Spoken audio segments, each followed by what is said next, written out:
Remember, you guys, that you can always start over.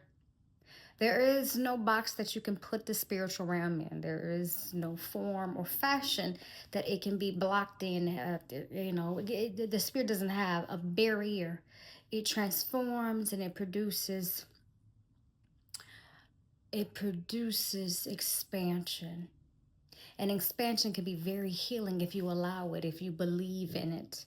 If you can believe that the dreams that you have are not just dreams, but they can become a reality.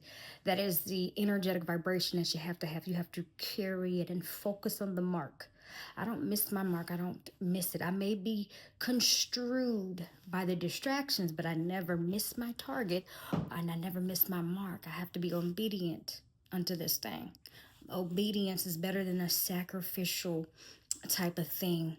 It's obedience to the will of God. I'm like, God, what you want to do? Go ahead with your paintbrush. Do what you do, okay? Let God do what God does, because only the God of creation could do it the best. They can create, they can recreate, they can reproduce, they can do all these things.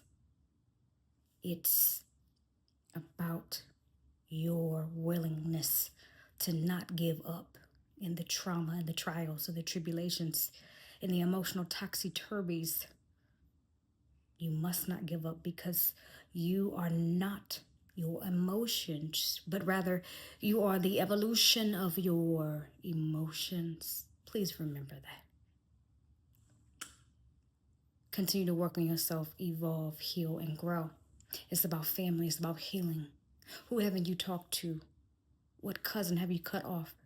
What family member did you judge and put in a prison that you should not have put them in?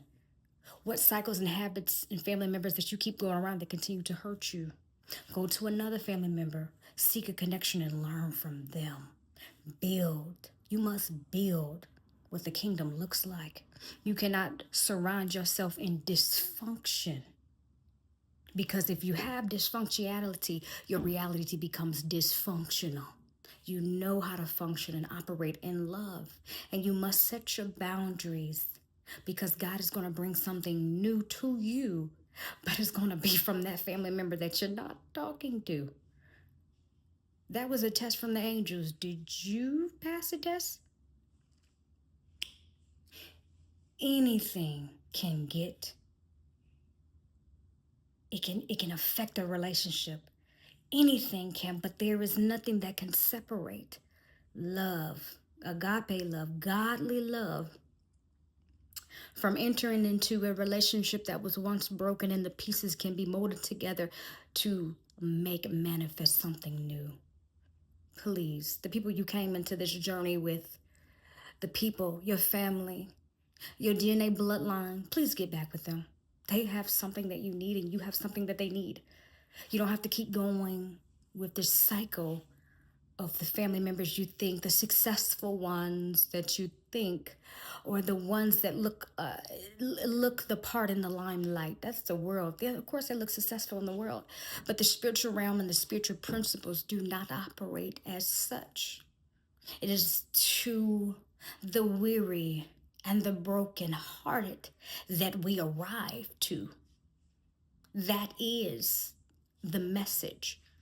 You must go back into that broken crevice of a relationship and believe that God can restore you and your heart, and understand again that you are not your emotions, but the evolution.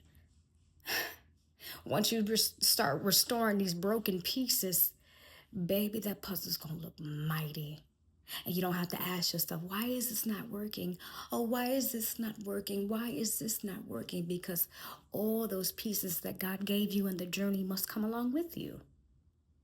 Some people you have to leave because they're not getting the cycle. They're not understanding the heavenly realm. They're not understanding how love and strengthening your brother and all these type of things. They play games and do all kind of stuff. You got to get rid of them because they have not learned. Years later, they still have not learned how this journey operates. You just have to let them go and let God come into their life, because they're feeding on you. They're feeding on you.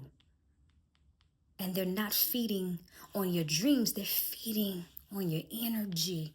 They're draining you because they're not even moving they're not moving towards the higher call.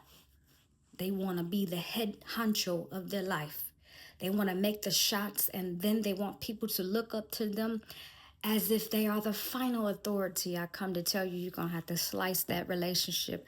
You're going to have to let it go, drop it wherever it fall. Let the angels take over, honey, because they're limiting you. They're limiting the power of God. They're limiting you. And all this time you want to save that relationship. They're actually draining you from the highest call that you have. You ain't even hitting your targets or your marks. You were a marksman in the spirit. And we have to go for the brokenhearted, the ones that are struggling. Turn back to your family and your friends. What happened? You got all those degrees. You got all those things. You got that car, that money, the clothes. You might even have the hose. But did you go help your family and friends from the past? What about middle school, high school? You didn't come into the journey just to ignore those things. What about your teachers? Did you give them gifts and thank them for what they've done? The people that's struggling, you getting what? If you're a wealthy company or if you're a wealthy person, you didn't even send cards back to your mentors, the people that have just always been there. Yeah, y'all make me sick. I don't express myself, but God is saying, go ahead and express yourself. We got your back, honey. Remember, I gotta go to my brother's birthday party. Remember to work on yourself, evolve, heal, and grow. Come on, see clearly.